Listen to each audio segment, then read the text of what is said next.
2026년 2월의 인천 앞바다. 매서운 바닷바람보다 더 뼈가 시린 것은 멈춰버린 공장의 정막입니다. 수십 년간 굉음을 내며 대한민국 산업의 심장처럼 뛰던 현대제철 인천 공장의 굴뚝은 이제 차가운 고철 덩어리가 되어버렸습니다. 그런데 참으로 기이한 일이 벌어지고 있습니다. 노동자들이 일자리를 잃고 길거리에 나앉아 통곡하는 바로 그 순간, 서울 본사에서 발표된 연간 실적 보고서는 역대 최고 수준의 영업이익을 기록하며 축포를 터뜨리고 있다는 사실입니다. 이것은 회사가 망한 것이 아닙니다. 회사는 살기 위해 병든 팔다리를 잘라내고 더 기름진 땅으로 도망친 것입니다. 많은 분들이 착각하십니다. 2024년 노조가 머리띠를 두르고 투쟁해서 이겼을 때 그것이 승리인 줄 알았을 겁니다.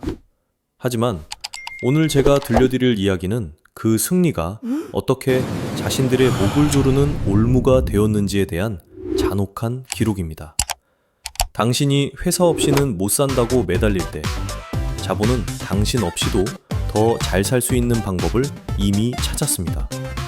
연봉 1억 원을 받던 귀족 노동자들이 하루아침에 낙동강 오리알 신세가 된 진짜 이유, 그리고 회사가 노조를 버리고 선택한 소름 돋는 생존 전략의 실체를 지금부터 낱낱이 파헤쳐드리겠습니다.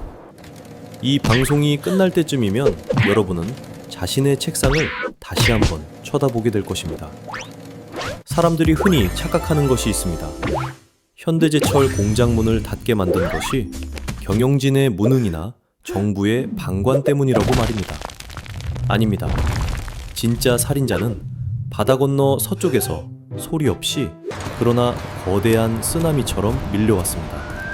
바로 중국발 밀어내기, 경제학 용어로 디플레이션의 수출입니다. 시간을 2024년으로 되돌려 봅시다. 당시 중국 경제의 30%를 지탱하던 부동산 거품이 터졌습니다. 뉴스에서 헝다, 비구 이 위안 같은 거대 부동산 공룡들이 쓰러졌다는 소식 한 번쯤 들어보셨을 겁니다. 중국 전역의 아파트 건설 현장이 올스톱되었습니다. 문제는 여기서 시작됩니다. 아파트를 짓지 않으니 철강이 필요 없어졌고 공장 마당에는 갈 곳 잃은 쇳덩어리가 무려 1억 톤이나 쌓였습니다. 미국 전체가 1년 내내 생산하는 양보다 더 많은 철강이 악성 재고로 남은 것입니다. 중국은 이 재고를 녹여 없앨 수 없으니 헐값에라도 팔아치워야 했습니다. 그래서 가장 가깝고 만만한 한국으로 덤핑 폭격을 시작했습니다. 가격을 한번 냉정하게 비교해 보겠습니다. 2024년 말 인천항에 들어온 중국산 후판 가격은 톤당 70만원 수준이었습니다. 반면 현대제철이나 포스코가 만든 국산은 원가 구조상 도저히 85만원 밑으로 내릴 수가 없었습니다. 톤당 15만원, 무려 20%의 가격 차이가 벌어진 것입니다. 여기서 여러분이 당시 부도 위기에 몰려있던 한국건설사 사장이라고 가정해봅시다. 2025년 대한민국 건설업계는 PF 부실 사태로 자금줄이 말라붙어 숨만 간신히 쉬고 있던 상황이었습니다. 은행 이자는 치솟고 당장 다음 달 직원 월급 줄 돈도 없는데 애국심 하나로 20%나 더 비싼 국산 철강을 쓰시겠습니까? 자본주의 시장에서 그런 낭만적인 결정은 곧 자살골입니다. 내가 죽게 생겼는데 국산이 대수냐? 이것이 현장의 솔직한 비명이었습니다. 결국 한국 건설 현장의 철근 10개 중 6개가 중국산으로 도배되었습니다. 우리는 이것을 철강계의 알리익스프레스 공습이라고 불렀습니다. 한국 시장은 사실상 중국산 저가 공세에 의해 경제적 식민지가 되어버린 것입니다. 현대제철 포항 공장과 인천 공장은 이미 이때부터 응급실에 실려와 산소호흡기만 달고 있는 시한부 환자나 다름없었습니다. 시장은 이렇게 냉혹한 시그널을 보내고 있었습니다. 댐이 무너질 조짐이 보이면 댐을 보수하거나 빨리 대피해야 합니다. 그런데 이 절체절명의 순간 공장 안에서는 도대체 무슨 일이 벌어지고 있었을까요? 외부에는 거대한 쓰나미가 몰려오고 있는데 집 안에서는 선장의 멱살을 잡고 축배를 들 준비를 하고 있었습니다. 그 기막힌 자멸의 현장으로 들어가 보겠습니다. 밖에서는 중국발 쓰나미가 댐을 무너뜨리고 있는데 안에서는 무슨 일이 벌어졌을까요? 그들은 비상 탈출구를 찾는 대신 오히려 출입문을 용접해서 막아버리는 기이한 선택을 했습니다. 2024년 겨울 현대제철 노조의 행보는 훗날 경영학 교과서에 집단적 확증 편향에 부른 참사로 기록될 것입니다. 당시 상황을 냉정하게 복기해 봅시다. 회사가 어렵다는 신호는 이미 차고 넘쳤습니다. 하지만 노조는 이 명백한 데이터들을 사측의 엄살이라고 치부했습니다. 그들은 관광버스 수십 대를 대절해 서울 양재동 본사 앞으로 몰려갔습니다. 도로에 드러누워 출근하는 임원들의 차를 막아서고 확성기로 장송곡을 틀어대며 시위를 벌였습니다. 그들이 외친 구호는 투쟁하면 쟁취한다 였습니다. 과거 고도 성장기에는 통했던 방식이었죠. 하지만 그들이 내건 요구 조건들을 뜯어보면 지금의 2030세대나 일반 시민들의 상식으로는 도저히 납득할 수 없는 것들이었습니다. 첫째, 고용 세습 조항입니다. 내 자식도 우선 채용해달라. 이건 현대판 음서제입니다. 요즘 청년들은 편의점 알바 자리 하나 구하기도 힘들어서 난린데 연봉 1억 원을 받는 기득권들이 자기 자식 일자리까지 찜해놓겠다는 심보였습니다. 둘째, 정년 연장입니다. 법적 정년 60세도 모자라니 65세까지 이 고연봉 그대로 받으며 다니게 해달라는 것이었습니다. 회사는 젊은 피를 수혈하고 싶어도 고인물들이 자리를 안 비켜주니 신규 채용을 할 수가 없습니다. 셋째, 적자가 나도 성과급을 내놓으라는 억지였습니다. 적자는 너희 경영진 탓이고 나는 내 몫을 챙겨야겠다는 논리죠. 이건 마치 침몰하는 타이타닉호에서 선장 멱살을 잡고 내 객실 침대 시트를 최고급 실크로 안 바꿔주냐고 시위하는 꼴이었습니다. 배가 가라앉으면 1등석이든 3등석이든 다 물고기 밥이 되는데 말입니다. 비극적이게도 당시에는 이 떼법이 통했습니다. 선거철이 다가오자 표가 급한 지역 정치인들이 가세했습니다. 지역 경제 죽는다, 상생해라 라며 회사를 압박했죠. 결국 회사는 백기를 들었습니다. 폐쇄 계획을 철회하고 요구를 들어주었습니다. 그날 밤 포항과 인천의 고깃집마다 승리의 건배사가 울려 퍼졌습니다. 역시 뭉치면 산다. 우리가 자본을 이겼다. 그들은 진심으로 믿었습니다. 자신들이 벼랑 끝에서 일자리를 지켜냈다고요. 하지만 그들이 마신 건 축배가 아니었습니다. 자신들의 일자리를 영원히 날려버릴 독배이자 파멸을 앞당길 자폭 버튼이었습니다. 그 승리는 파멸로 가는 급행열차 티켓이었던 셈입니다. 스스로를 대체 불가능한 귀족이라고 믿었던 그들의 오만이 결국 회사가 한국을 떠나게 만드는 결정적인 명분을 제공하고 말았습니다. 도대체 그들의 요구가 경영진에게 어떤 계산을 하게 만들었길래 회사는 7조 원이라는 천문학적인 돈을 싸들고 야반도주하듯 한국을 떠났을까요? 단순한 감정 싸움이 아닙니다. 여기에는 기업이 절대로 용납할 수 없는 죽음의 공식이 숨어 있습니다. 경영학에는 아주 차가운 진리가 하나 있습니다. 이익이 나지 않는 구조는 악이다. 노조가 승리에 취해 샴페인을 터뜨리고 있을 때 경영진은 임원실 화이트보드에 삼각형 하나를 그렸습니다. 저는 이것을 기업을 질식시키는 죽음의 삼각형이라 부릅니다. 첫 번째 꼭지점은 통제 불가능한 고비용입니다. 평균 연봉 1억 원, 회사가 적자가 나든 흑자가 나든 호봉은 매년 올라야 하고 성과급은 꼬박꼬박 챙겨줘야 합니다. 숨만 쉬어도 돈이 빠져나가는 구조입니다. 두 번째는 생산성의 노화입니다. 정년 연장 요구로 인해 공장의 시계는 멈췄습니다. 팔팔한 20대 신입사원이 들어와서 혁신을 주도해야 할 자리에 60세가 넘은 고참들이 자리를 차지하고 앉아 라떼는 말이야를 외칩니다. 변화를 거부하는 조직에 미래가 있을까요? 마지막 세 번째, 가장 치명적인 꼭지점은 바로 해고 불가능한 경직성입니다. 시장 상황이 나쁘면 잠시 사람을 줄였다가 좋아지면 다시 뽑는 유연함이 있어야 기업이 생존합니다. 하지만 한국에서는 회사가 문을 닫기 전까지는 절대 내보낼 수 없습니다. 마치 브레이크 없는 자동차에 올라탄 것과 같습니다. 벽에 부딪혀야만 멈출 수 있는 겁니다. 여러분, 잠시 노조라는 안경을 벗고 내 돈 수조 원을 투자한 오너라고 상상해 보십시오. 중국산 저가 공세라는 태풍이 몰아치는데 내 배의 선원들은 닻을 올릴 생각은 안 하고 선장실에 쳐들어와서 침대를 바꿔달라고 들어눕습니다. 여러분이라면 이 답 없는 삼각형 안에서 계속 돈을 태우시겠습니까? 아니면 이 썩은 판을 엎고 새로운 판을 짜시겠습니까? 이것은 악덕 자본의 횡포가 아닙니다. 썩은 살을 도려내야 본체가 산다는 지극히 상식적인 외과 수술이자 냉철한 손절매 전략입니다. 노조는 자신들이 회사의 주인이라고 착각했지만 자본주의 사회에서 기업의 진짜 주인은 효율성입니다. 효율성이 사라진 공장은 더 이상 기업이 아니라 거대한 자선단체일 뿐입니다. 하지만 현대제철은 자선 사업을 하는 곳이 아니었습니다. 결국 경영진은 결단했습니다. 한국에서는 더 이상 답이 없다.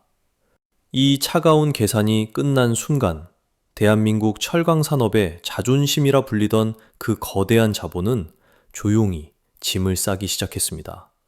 시끄러운 한국을 떠나 그들이 향한 곳, 바로 기회의 땅이라 불리는 미국과 인도였습니다. 자본은 물과 같습니다. 고인물은 썩지만 흐르는 물은 생명을 유지합니다. 그리고 물은 언제나 막힌 곳을 피해 더 낮은 곳, 더 넓은 곳으로 흐르기 마련입니다. 이것이 바로 거스를 수 없는 자연의 이치이자 돈의 생미입니다. 노조가 포항에서 내 밥그릇 건드리지 말라며 파업가를 부르고 있을 때 경영진은 조용히 그러나 아주 기민하게 글로벌 피벗을 감행했습니다. 그들은 계산기를 두들겼습니다. 한국에서 노조의 비위를 맞춰가며 중국산 덤핑과 경쟁하는 싸구려 철근을 만들어봤자 미래가 없다는 결론을 내린 겁니다. 그래서 그들은 과감하게 한국 공장을 손절했습니다. 그리고 그 돈 무려 7조 5천억 원, 달러로 환산하면 58억 불이라는 천문학적인 자금을 들고 바다를 건넜습니다. 어디로 갔을까요? 바로 미국 조지아주와 인도입니다. 예, 하필 미국이었을까요? 미국 조지아주에는 현대차의 거대한 전기차 전용 공장 메타플랜트가 들어서고 있습니다. 현대제철은 이제 돈 안 되는 아파트형 철근 대신 비싼 전기차용 초고장력 강판을 만들어 달러를 벌겠다는 것입니다. 한국과는 차원이 다릅니다. 그곳은 산업용 전기료가 훨씬 저렴하고 기업에게 세금 혜택을 퍼부어주며 무엇보다 가장 중요한 것, 바로 강성 노조 리스크가 없습니다. 경영진 입장에서는 천국이나 다름없는 곳입니다. 인도 역시 마찬가지입니다. 인구 14억의 거대 시장, 폭발하는 자동차 수요를 잡기 위해 현지에 공장을 돌리고 있습니다. 이것이 바로 스마트한 자본의 움직임입니다. 한국이라는 좁은 우물 안에서 노조라는 거대한 바위에 가로막히자 자본은 미련 없이 그 바위를 우회해 더 넓은 바다로 흘러가 버린 것입니다. 결국 노조가 한국 공장이라는 껍데기를 붙들고 늘어지는 동안 회사는 밥상 자체를 통째로 들고 해외로 이사를 가버린 셈입니다. 자본은 국경을 넘었고 텅 빈 공장에는 시대의 흐름을 읽지 못한 노동자들만 남겨졌습니다. 우리는 이것을 생존을 위한 혁신이라 부르고 노조는 이것을 배신이라 부릅니다. 하지만 냉정하게 물어봅시다. 이것이 배신입니까? 아니면 자초한 일입니까? 자본이 떠난 자리는 참혹합니다. 돈이 돌지 않으니 지역 경제가 마비되는 것은 시간 문제였습니다. 자본이 빠져나간 대한민국, 그 중에서도 노조의 승전보가 울려 퍼졌던 그곳은 이제 어떤 모습으로 변해가고 있을까요? 미국의 러스트벨트보다 더 처참한 2026년 한국판 녹슨벨트의 현장을 공개합니다. 2026년 1월, 인천과 포항은 이제 더 이상 활기찬 산업도시가 아닙니다. 미국의 피츠버그, 자동차의 도시였던 디트로이트가 몰락했을 때의 모습, 바로 러스트벨트가 대한민국에 재현되고 있습니다. 포항의 인구는 심리적 저지선이라 불리던 50만 명이 무너져 48만 명대로 추락했습니다. 도시의 혈관과도 같았던 젊은 사람들은 일자리를 찾아 다 떠나고 도시에는 갈 곳 없는 노인들과 불 꺼진 아파트만 덩그러니 남았습니다. 도시는 마치 거대한 유령선처럼 변해가고 있습니다. 공장 앞 30년 동안 새벽밥을 지어 팔던 철강 식당 사장님은 결국 지난달 문을 닫았습니다. 셔터를 내리며 그분이 했던 한탄이 잊히지가 않습니다. 작년에 노조가 이겼다고 파티할 때 나는 우리가 다 죽을 거란 걸 알았어요. 공장이 안 돌아가는데 누가 밥을 먹으러 옵니까? 노조가 승리의 함성을 지르던 그 거리는 이제 임대 문에 쪽지만 바람에 날리는 폐허가 되었습니다. 더 처참한 건 하청 업체들입니다. 현대제철이라는 거대한 고래에 붙어 살아가던 수많은 중소기업들은 줄도산 위기에 처했습니다. 아니, 이미 죽었지만 서류상으로만 살아있는 좀비 기업이 되었습니다.